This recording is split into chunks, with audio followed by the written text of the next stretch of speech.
말자는 간판에 적힌 글자를 속으로 읽었다. 이천희 안경점 원조 소문난 쭈꾸미 오다리집 이은미 한의원 대성문화사. 적어도 6개월마다 한 번은 이 길을 지나갔지만 어쩐지 볼 때마다 거리의 모습이 바뀌어 있는 것 같았다. 벌써 8년째 딸의 차를 타고 이 길을 지나가고 있었다.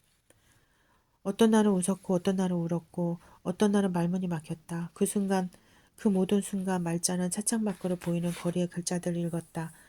의사의 말대로라면 7년 전에는 죽었어야 했을 목숨이었다. 짧으면 6개월, 길면 1년에서 1년 반 정도 더 살 수 있다고 의사는 말했었다. 어떻게 나에게 이런 일이 생길 수 있는가 통곡도 해봤고 죽음을 의식하지 않고 사는 모든 건강한 사람들을 시기하기도 했다. 다행히 수술과 항암 치료 결과가 좋았다. 말자는 의사가 하라는 대로 했다. 새벽 6시에 일어나서 현미밥과 채소 위주로 아침을 챙겨 먹고 2시간씩 걸었다. 표고버섯 우린물을 마시고 고구마는 매일 껍질째 쪄 먹었다. 굶으면 죽는다는 생각으로 구역질이 치받칠 때도 억지로 음식을 떠 먹었다. 자고 일어나는 시간, 먹는 시간, 운동하는 시간을 칼같이 지켰다. 5년 뒤 그녀는 완치 판정을 받았다. 그 이야기를 듣고 가장 기뻐한 건 손녀 지민이었다. 그 애는 아기 때처럼 말자의 치마폭을 엎드려서 펑펑 울었다. 항암 치료를 받는 동안에는 한 번도 눈물을 보이지 않던 애였다. 말자는 그제야 그의 마음고생이 어땠을지 짐작했다. 6개월 뒤 암세포는 다른 쪽으로 전이되었고 상황은 계속 악화되었다. 그리고 오늘 말자는 의사로부터 다시 한번 비관적인 검사 결과를 들었다. 운전하는 딸 영숙의 얼굴이 예전보다 더 수척해진 것 같아서 말자는 마음이 쓰였다. 너 어디 아프니? 묻고 싶었지만 그게 지금 엄마가 할 소리유? 라고 따져 물을 게 뻔해서 아무 말도 하지 않았다. 딸은 손등으로 볼에 흐르는 눈물을 훔치면서 운전하고 있었다. 이럴 땐 그저 아무 말도 하지 않는 게 좋은 법이다. 지난 8년간 자기 때문에 딸이 마음고생한 걸 생각하니 미안한 마음을 어떻게 갚을 수 있을지 막막해졌다. 하필이면 자기 딸로 태어나 안 해본 고생이 없었던 영숙 앞에서 말자는 늘 할 말을 잃었다. 지난 1년 반 사이에 영숙은 전혀 다른 사람이 된 것 같았다. 눈에 뜰 정도로 살이 빠졌고 통화를 해도 횡설수설할 때가 많았다. 일주일에 한 번 전화를 할까 말까 했던 애가 수시로 전화해서 박서방 욕을 하고 직장 사람들, 고객들 욕을 했다. 쌍욕을 섞어가며 살기가 당긴 말을 하는 영숙의 낯선 모습이 말자는 걱정스러웠다. 가끔은 술을 마시고 밤에 전화해서 엄마 엄마 하고 내내 울음을 터뜨릴 때도 있었다. 말자는 영수가 하고 딸의 이름만 부를 뿐 무슨 말을 해야 할지 알지 못했다. 그런 통화를 하고 나면 영숙의 감정이 그대로 느껴져서 명치가 답답하고 이마에서는 진땀이 흘렀다. 너 그날 전화해서 왜 그리 울었어? 물으면 영숙은 엄마 나 기억이 하나도 안 나. 갱년기가 심하게 왔나 봐. 석연차는 변명을 했다. 생각해보니 지민이 중국에 간 지도 1년이 반이 되었다. 말자는 딸네 집에서 시외버스로 2시간 거리에 살고 있다. 딸네 집에서 같이 살다가 지민 아빠의 일자리가 서울에 잡히는 바람에 분가했다. 지민도 중학교 3학년이었고 더는 돌봐야 할 아이가 아니었다. 맞벌이하는 딸네의 요청으로 말자는 지민을 맡아 키웠다. 젖먹이 때부터 항상 붙어 지내던 지민과 떨어지는 일이 자기 살을 도려내는 것처럼 힘들었지만 집 평수까지 줄여가며 서울로 올라가는 딸내미를 따라가는 건 짐이 되는 일이라고 생각했다. 이사가는 날 아침 지민은 신문지 한 장과 손톱깎이를 들고 와서 말자 앞에 앉았다. 말자는 어느 때보다도 정성스럽게 지민의 손톱과 발톱을 깎았다. 넌 손이 가늘고 길어서 곱게 살 거요. 할미처럼 고생 안 하고 맨날 그 소리. 선생님 돼서 말이요. 지민은 학생 돌 가르치고 무슨 말을 더 하려 했는데 눈물이 나서 말이 콱 막혀버렸던 것이 기억난다. 시야가 흐려져 지민의 그 예쁜 손이 잘 보이지 않았다. 마음이 약해진 말자를 보면서 지민도 울었다. 슬픈 기억이지만 되돌아보면 행복한 추억이기도 하다. 그때부터 매일같이 말자는 지민을 그리워했다. 자다가도 그의 이름을 불렀고 교복을 입고 지나가는 또래 애들 사이에서 지민을 찾아보기도 했다. 어쩌다 그 애를 만나기로 하며 그 전날부터 잠이 오지 않았다. 말자는 지민을 오냐오냐 키웠다. 소고기를 갈아 만든 이유식을 먹이고 예쁜 천을 떼다 재봉틀을 돌려 세상에 하나뿐인 옷을 입혔다. 부모는 맞벌이의 외동이었으니 쉽게 외로움을 탈까봐 있는 정 없는 정을 다 줬다. 딸 영숙에게는 해주지 못했던 일이었다. 영숙이 5살에 영숙 아빠가 저 세상으로 갔다. 말자는 엄마 엄마 부르는 예쁜 것을 동서집에 맡기고 식당 일을 나가기 시작했다. 그 작은 것이 일찍 철이 나서 어른 노릇을 해내던 모습이 말자는 두고두고 아팠다. 그런 이유로 말자는 지민을 철없는 아이로 키우고 싶었다. 제 손으로는 손톱 하나 제대로 깎지 못하고 어리광 부리는 철딱선이 없는 애로 키우고 싶었다. 학교에 들어간 지민은 한글로 자기 이름도 쓰고 한자로 1, 2, 3, 4, 5도 쓸 줄 알게 됐다. 깍두기 노트에다 큰 글자로 글자를 쓰는 지민을 위해 말자는 예쁘게 연필을 깎아 놓았다. 한글을 뗀 지민은 눈에 들어오는 글자랑 글자는 죄다 읽어댔다. 3호 연립 중앙유치원 일방통행 잡부 구합 글자를 읽는 즐거움으로 제잘되는 그 애를 보는 건 참 흐뭇한 일이었다. 지민이 처음으로 받아쓰기 100점을 맞은 날 말자는 한 손에는 시험지를 들고 다른 한 손으로는 지민의 손을 붙잡고 시장에 가서 한바탕 자랑을 했다. 이것 좀 보소. 애가 내 손녀인데 이 시험지 보소. 아이고 할매가 장한 손녀 두셨네. 얘가 언제 톨 때려요. 내 손녀가 그런 건 아니고 손녀라 그런 건 아니고 말자는 첨가물 가게에서도 생선 가게에서도 건어물 가게에서도 묻지도 않는 사람들을 붙들고 자랑을 했다. 신발 가게에 가서도 마찬가지였다. 지민에게 예쁜 운동화 하나 사주려고 들른 참이었는데 자랑 끝에 공연히 싸움이 붙었다. 조유사도 호들갑은 정식 시험도 아니잖아. 끼케야 받아쓰기 100점 갖고 그래 자랑하면 사람들 욕해요. 아니 이게 정식 시험이 아니면 뭐여. 아이고 알았어. 그래 조여사니까 그렇게 생각할 수 있지. 지금 기사장 뭐라는 거야. 조여사니 까라니. 조여사가 글자를 모르니까 그게 대단해 보이는 거지. 뭐가 대수라고? 김 사장 지금 말 다 했어? 한바탕 싸움을 하고 말자는 지민의 손을 끌고 나와서 시장을 벗어났다. 신발가게 여자는 반반한 얼굴로 아무렇지 않은 척 사람 속 뒤집어 놓기를 잘했다. 그 시절에도 고등학교를 나왔다고 하얀 블라우스에 검정 올란치마를 입은 사진 자랑스레 보여주곤 했다. 담담한 척했지만 학교라고는 문턱도 밟아본 적 없는 말자는 그럴 때마다 속이 쓰렸다. 동네 여자들이 학창시절 이야기를 할 때면 말자는 그이들이 자기만 쏙 빼내고 따돌린다는 소외감과 괜한 자격지심을 느꼈다. 큰 도시에는 다 큰 어른에게 한글을 가르쳐주는 학원도 있다고 하던데 소읍에 사는 말자로서는 그림의 떡 같은 얘기였다. 지민이 책받침 하나를 내민 건 그날 저녁이었다.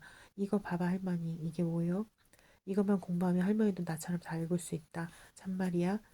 참말이냐? 말자는 지민이 내민 책받침을 가만히 바라봤다. 어지러운 그림들이 정신없이 흩어진 모양새였다. 나랑 10반만 연습해 할머니. 지민은 작은 손가락으로 그림 하나를 가리키면서 말했다. 이건 아야 따라해봐 할머니 아. 말자는 지민이 이하면 이했고 오하면 오했다. 지금 생각해도 이상한 일이었다. 고작 8살짜리 애가 어른을 앉혀놓고 가나다를 가르쳤다는 사실이 말자의 귀에 쏙쏙 들어오도록 지민은 설명을 잘했다. 틀렸다고 무안주지도 않았고 빨리 이해하지 못한다고 재촉하지도 않았다. 틀린 것은 기획해 뒀다가 다시 묻고 다시 맞으면 답이 맞으면 칭찬해줬다. 지민의 말대로 열밤을 자고 나자 책받침에 적힌 모든 한글을 다 읽을 수 있었고 시간이 더 지나자 신문과 광고지에 적힌 글자들도 더듬더듬 읽을 수 있게 됐다. 진정한 무선 전화기는 꺾어줘야 한다. 맥슨전자, 24시간 편의점, 시티하우스, 체인 가맹점 모집 안내, 세상 글자 천지였다. 의미 없던 그림들이 이제 글자가 되어 말자에게 와서 말을 걸었다.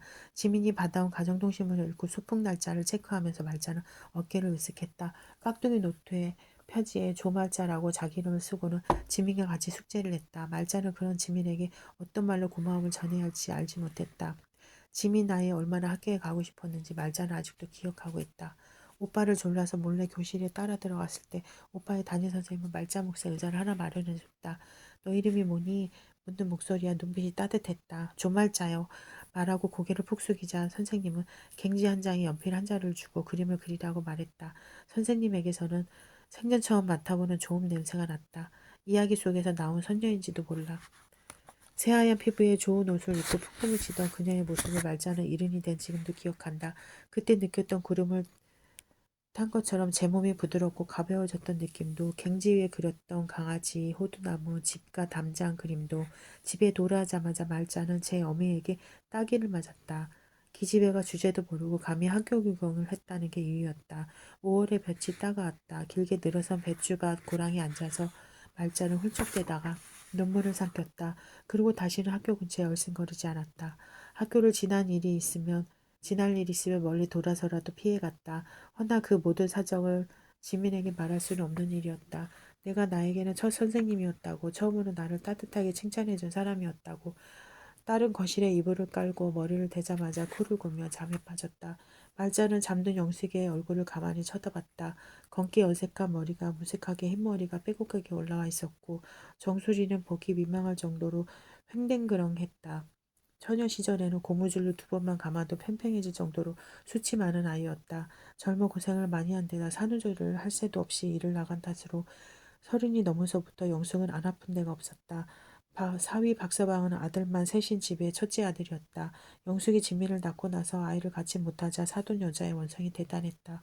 그 여자는 걸핏하면 전화를 걸어 애먼 영숙을 쥐 잡듯이 잡았다. 사위의 집에 얹혀 사는 형편이었으므로 말차는 사돈과 마음 놓고 싸워보지도 못했다. 성질머리대로였다면 단박에 코를 눌러줄 수 있었을 테지만 영숙을 생각해서 그럴 수가 없었다. 가끔씩 그 여자가 고가운 소리를 하면서 속을 박박 긁어놔도 말차는 네네 사부인 하면서 사돈의 기분을 풀어줘야 했다. 영숙은 서른둘의 자궁 적출 수술을 받았다. 내가 우리 집 대를 끊어놨다. 그 큰 수술을 마치고 병실에 누워있는 영숙도로 사돈 여자는 할 소리 못할 소리 가리지 않고 말했다. 다른 집 며느리들은 아들 두셋 잘도 낳던데 너 같은 게 들어와서 마음 같아서는 너 죽고 나 죽자고 때려 눕히고 싶었지만 말자는 아무 말도 하지 않았다. 내 딸 영숙을 위해서 그 애의 편안한 결혼 생활을 위해서 친정 엄마가 참아야 한다고 믿었다. 흥분한 사돈을 진정시키려고 사돈 쪽으로 걸어가니 사돈 바로 옆에 지민이 쪼그리고 앉아 있었다. 너 언제부터 여기 있었냐? 지민은 말자 쪽으로 고개를 돌리지 않았다. 아가야, 너 언제부터 거기 있었어? 지민은 고개를 숙인 채로 울고 있었다. 어떻게 애가 듣는 데서 그런 소리를 짓거릴 수 있는지 말자는 분노로 머리가 다 타버릴 것 같았다. 영숙의 시어머니란 이유로 영숙의 편 한번 들어주지 못하고 늘 사부인에게 잘하라는 소리만 했던 말자였다. 그것이 현명한 친정엄마 노릇인 줄 알았다. 허나 딸이 오늘 같은 수모를 당한데도 침묵하고 있던 것이 현명한 일이었을까? 딸을 지켜주지 못해서 금쪽 같은 손녀까지 상처 입지 않았나? 사부인 이제 그만하시지요. 애가 듣고 울지 않습니까? 경호를 지켜서 말한다고 했는데도 목소리에 떨림까지는 숨길 수가 없었다. 대를 끊었다니요. 여기 사부인 손녀딸은 하늘에서 떨어졌답니까? 저는요, 열손자 데려와도 우리 지민이 하나랑 못 바꿉니다요. 사부인. 지금 잘한 게 뭐가 있다고 큰 소리예요? 몸 아파서 자궁까지 떼어낸 게 잘못입니까? 아픈 사람 앞에서 막말하는 거 아닙니다. 저같이 무식한 옆에내도 그건 아니라고 배웠습니다. 더 많은 말을 하고 싶었지만 혀가 굳은 것처럼 말이 나오지 않았다. 감히 내 새끼 마음에 비수를 꽂고 그따위 말을 내 손녀 듣는 곳에서 하다니. 더 있다가는 무슨 말이 나올지 몰라 말자는 지민의 손목을 낚아채서 병원 복도로 끌고 나갔다. 지민의 작은 손은 차갑고 축축했다. 차마 그의 얼굴을 쳐다보지 못하고 말자는 병원 1층 매점으로 내려갔다. 뭐 먹을래? 앉거나 말해봐. 할미가 다 사줄게. 봉봉 먹을까? 쌕쌕 먹을까? 말자는 지민의 손을 잡고 병원 바깥으로 걸어갔다. 지민이 올 때면 말자는 그 애와 같이 산보를 했다. 바깥 공기도 쐬고 변하는 풍경도 보고 하면 서러운 마음이 든다는 것을 말자는 알았다. 말자는 지민이 서러움을 모르는 아이로 살기 바랬다. 흘릴 필요가 없는 눈물을 흘리지 않았으면 겪지 않아도 될 고통을 겪지 않았으면 했다. 삶에 의해 시시때때로 침해당하고 괴롭힘 당하지 않기를 바랬다. 지민은 삶을 견디는 사람이 아니라 삶을 기꺼이 누리는 사람이 되어야 했다. 야야 지민아 너 마음 쓰지 말어. 어느새 눈물을 그친 지민이 말자의 팔에 기댔다. 너가 어른 되면 남자고 여자고 없다. 너가 여자여서 안 된다는 소리 듣거들랑 무식한 소리구나 하고 비웃어버려. 넌 뭐든 다 되고 뭐든 다 할 수 있어. 너 땐 남자고 여자고 마음 바른 사람이 잘 살 거야.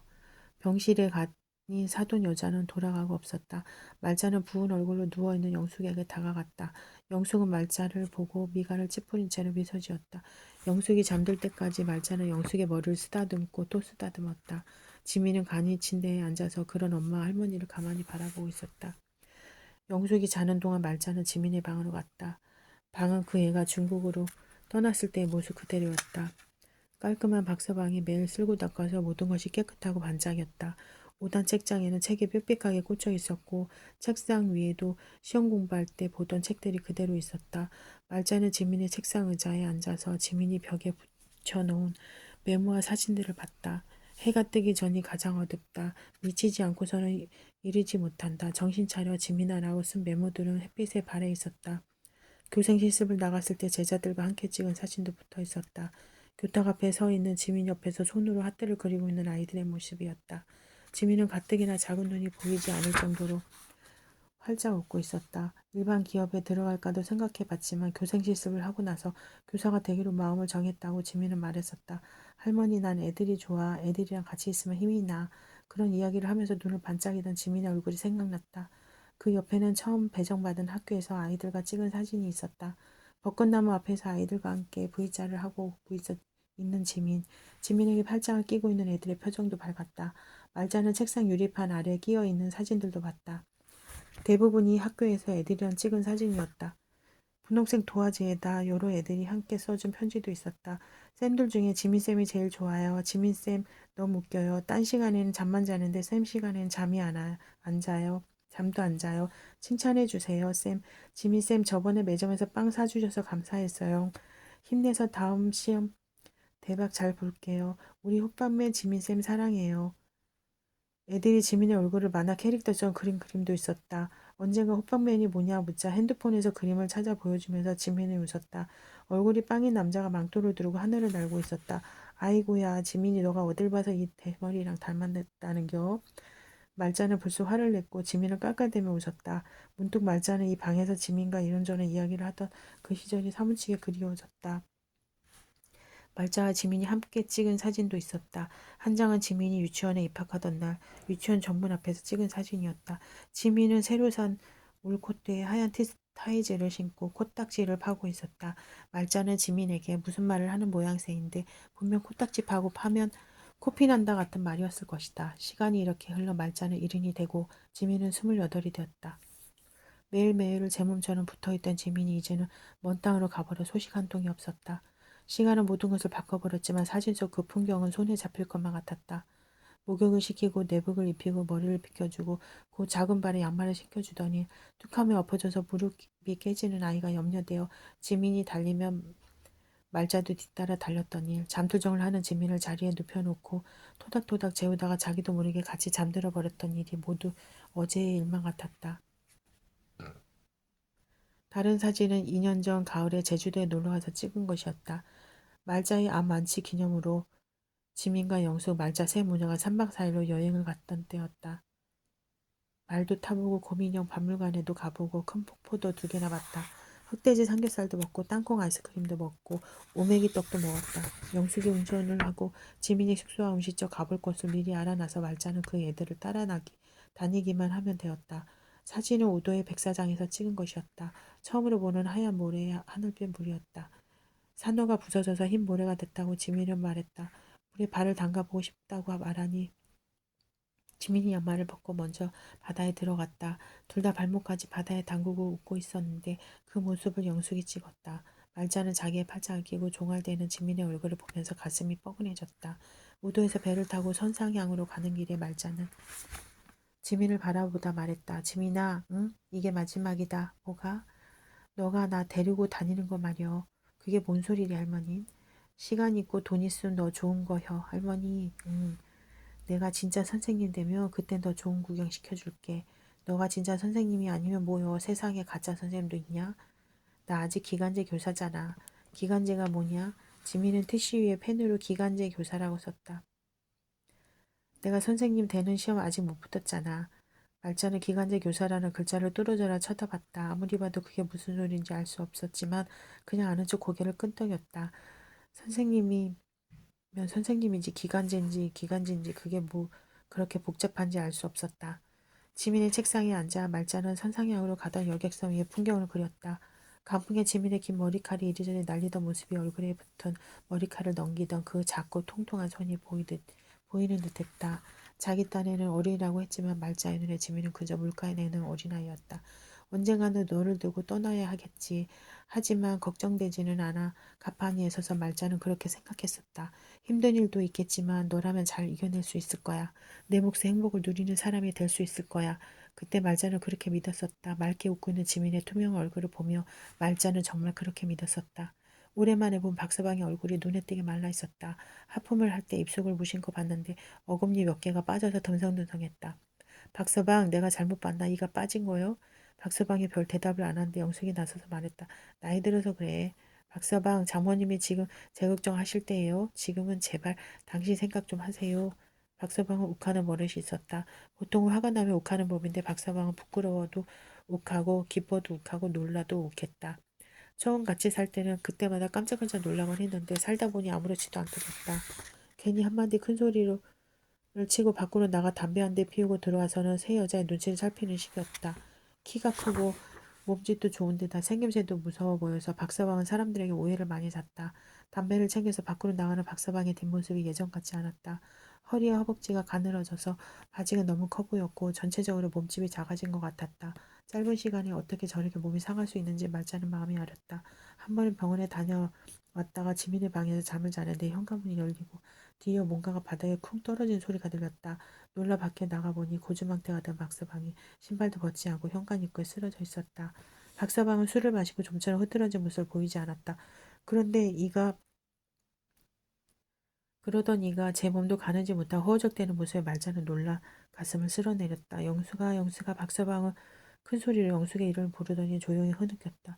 여보 울려면 그냥 크게 울어 바보같이 그냥 차라리 내 앞에서 울어. 자기가 왜 내 눈치까지 보고 살아야 돼. 영숙은 박서방의 등을 주먹으로 몇 번이고 내리쳤다. 그 애들만의 공간을 침입한 것이 민망해져서 말자는 방으로 들어갔다. 영숙이 박서방을 데리고 방으로 들어가는 소리를 듣고 자리에 누웠지만 말자는 쉬이 오지 않았다. 지민이 중국에 갔어요. 중국 시골에서 선생님 한다고 그 말을 하던 박서방의 붉은 얼굴이 자리에 누운 말자의 눈앞에 어른거렸다. 이번 지민의 생일날 말자는 잡채를 무쳐서 딸내를 찾았다. 소고기 미역국과 잡채, 꼬막 무침, 무생채, 지민이 좋아하는 음식들로 식탁이 차려졌다. 작년 지민이의 생일에는 어디론가 여행을 간다고 했다. 어차피 주인공도 없으니까 따로 생일상을 차리지 않기로 했다고 영숙은 말했었다. 다 모여 앉아 생일상을 차리고 보니 모두 헛일이란 생각이 들었다. 셋 다 약속한 것처럼 아무 말도 하지 않았고 박서방은 국이나 몇 술 뜨다가 방으로 들어갔다. 말자는 국에 밥을 말아 꾸역꾸역 입에 넣고 있는 영숙의 얼굴을 봤다. 국물 더 주랴? 목 안 맥혀. 영숙은 국그릇만 내려다보며 밥을 먹더니 차례가 들려 식탁 위로 입안에 밥풀을 쏟아냈다. 엄마 미안해. 당황한 영숙이 식탁에 밥풀을 치면서 말했다. 미안해 미안해 엄마. 뭐가 그렇게 미안한 건지 말자는 작은 일에도 매번 미안하다고 말하는 딸의 모습에 짜증이 났다. 그러니까 천천히 꼭꼭 씹어 먹어야 한다고 말하려고 했는데 말이 잘 나오지 않았다. 영수가 라고 이름이라도 부르고 싶었는데 그마저도 잘 되지 않았다. 대신에 말자는 영숙의 국그릇에 국물을 더 부었다. 영숙은 국물을 훌훌 불어가며 천천히 밥을 먹기 시작했다. 말자도 최대한 천천히 부드러운 미역줄기를 씹어 삼켰다. 밥을 다 먹고 영숙은 빵을 사러 밖에 잠깐 나갔다 오겠다고 했다. 설거지를 하고 빨래를 개키고 청소기를 돌리도록 영숙은 집에 돌아오지 않았다. 1시간쯤 소파에 앉아 텔레비전을 보다가 말자는 제 집으로 돌아갔다. 지민이 생일에 눈치도 없이 걔 내리는 가을비가 찼다. 영숙이 어디서 이 차가운 비를 맞고 다니는 건 아니겠지 싶은 마음에 터미널로 걸어가는 발걸음이 무거웠다. 집에 가서 전화했지만 영숙은 전화를 받지 않았다. 지민 중국에 간 지 반년이 되도록 별다른 소식이 없을 때였다. 중국으로 떠날 때도 급하게 가느라 말자에게 답변을 잘 못했다고 했다. 그러던 중 영숙이 전화를 해서 지민의 소식을 알렸다. 지민과 겨우 전화가 닿았다고 했다. 엄마 지민이 사는 데는 산골짜기래. 그래서 전화도 편지도 안 된다네. 중국은 엄마 땅이 넓어서 집배원이 못 들어가는 시골도 있대. 크지 중국이. 학교도 많이 바쁜가 봐. 거긴 방학도 없대. 그렇구나. 그러니까 엄마 걱정하시지 말라고. 자긴 잘 있다고. 잘 있을겨. 우리 지민 잘 있을겨. 말자는 지민의 옷장문을 열었다. 겨울 코트, 봄, 가을 잠바, 일 나갈 때 입던 재킷 몇 벌, 카디건, 정장 치마, 그 옆으로는 여러 원피스들이 보였다. 작은 옷장이라 옷들이 빽빽하게 걸려 있어서 카디건 하나를 빼자 여름 원피스 두 벌이 옷걸이에서 미끄러져 떨어졌다. 앞단추가 세 개 달린 쥐색 카디건이었다. 따뜻하지 않은 재질의 보풀도 심한 옷이었는데 지민은 이 옷을 주구장창 입었었다. 그 옷 좀 갖다 버리라고 아무리 이야기를 해도 지민은 도무지 말자의 말을 듣지를 않았다. 싸구려 합성섬유로 만든 무겁고 오래된 옷. 말자는 그것이 사람이라도 되는 것처럼 두 손으로 들어보고 품에 안아 봤다.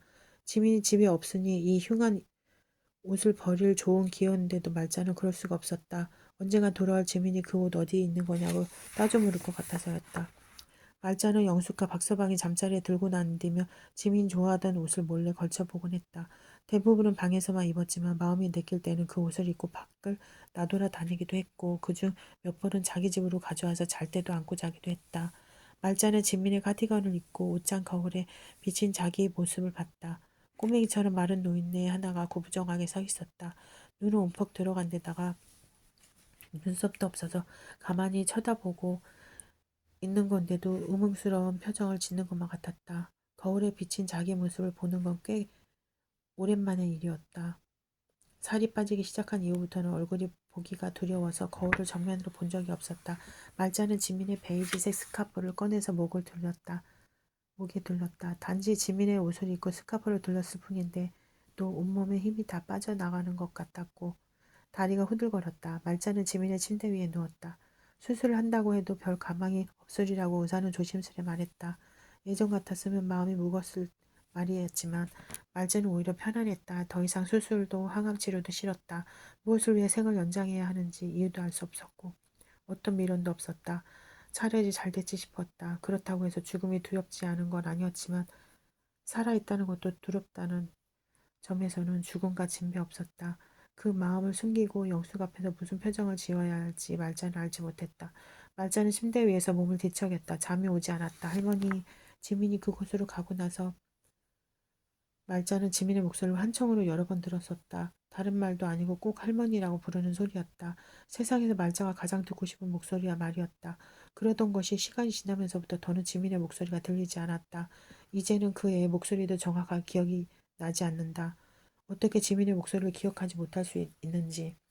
그게 무슨 조화 속인지 벌을 받는 것만 같았다. 지민의 목소리가 흐려질 때 그 애가 자꾸 멀어지는 것만 같을 때 말자는 연필을 잘 깎아서 지민에게 편지를 쓰곤 했다. 말자는 자리에서 일어나서 지민의 책상으로 갔다. 지민아, 거기선 잘 있는겨? 거기서도 애들 잘 가르치고 있냐? 우린 걱정 말어. 다 잘들 지내고 있어. 너는 많이 우는 아가였지. 살며 너처럼 자주 우는 애는 못 봤다. 처음엔 나이 먹고 다시 딸내 애를 보는 게 억울했어. 너가 빽빽 올 때마다 내가 뭔지를 널 떠맡게 된 건지 싶었자녀. 너가 보채는 밤이 길기도 했구나, 지민아. 난 딴 사람들처럼 애를 이뻐하는 사람이 아니었었어. 근데 어쩌다 일이 되었을까? 누가 물어도 뭐라 할 말이 없어요. 할민 사람 좋아하는 게 무서웠다. 지민아, 사람 좋아하면 마음이 아프고 힘들잖아. 할미는 겁이 많아서인가 언제부턴가 그런 게 무섭더라. 그래도 늙음 안 그럴 줄 알았어. 근데 아니자녀. 눈도 늙고 귀도 늙고 손발이 나무 껍데기만치 딱딱해져도 마음은 안 그렇더라. 짐이나 이런 거 입고 다니면 춥지 않았어? 너 추위 타는 거 알면서도 좋은 옷 하나 사입히지도 못했네. 너가 있는 곳은 산골이라는데 바람도 많이 불 텐데 너 거기서 뭐 입고 다니냐? 겨울 되면 너 생각이 더 나더라. 이런 옷 입고 벌벌 떨고 있을까 봐 할미가 걱정이 많아요. 넌 궁금한 게 많은 아이였자녀. 할머니 부르곤 재미난 소리들을 잘했어. 개미들도 나처럼 입을 덮고 자. 하늘의 스위치는 누가 켜고 꺼서 아침이랑 밤이 와. 할민 그런 소리 하는 너가 어디서 왔는지 신기했었어. 너라는 애를 모르고 40년 넘게 살았었는데 그때 넌 어디 있었냐? 어디서 와서 이런 신기한 얘기를 하는 거요. 할미 독감 걸려 입원했을 때 기억나냐? 학교 끝나고 책가방 맨 너가 혼자 날 찾아왔잖여. 체육복 바지 무릎팍에 풀들이 있더구나. 너 여기가 어디라고 옮겨 하니까 너가 손에 든 걸 주더라. 내 크로바 3개였어. 너가 그걸 내 손바닥에 올려놓고 할미가 죽지 말고 아프지도 말라고 했잖여. 할미 그런 너가 귀여워서 웃었는데 내 눈에는 눈물이 꽉 차 있더구나. 지민아 이상하지? 그때를 생각하면 아직도 가슴이 먹먹혀. 내가 뭐라고 바지에 풀물이 들 정도로 그걸 찾고 있었냐. 내가 뭐라고. 내 눈에 눈물이 꽉 차 있었냐. 나의 귀염둥이 나의 아가야. 손에 힘이 빠져서 글씨는 갈수록 알아보기 어려웠지만 그래도 말자는 편지를 쓰기를 멈추지 않았다. 아무리 글씨가 엉망이라도 뒷민이라면 다 알아볼 수 있을 테니. 집배원이 들어갈 수 없다는 그곳으로 어떤 편지도 배달되지 않는다는 그곳으로 말자는 지민에게 직접 전할 그 편지를 접어 가슴에 품었다.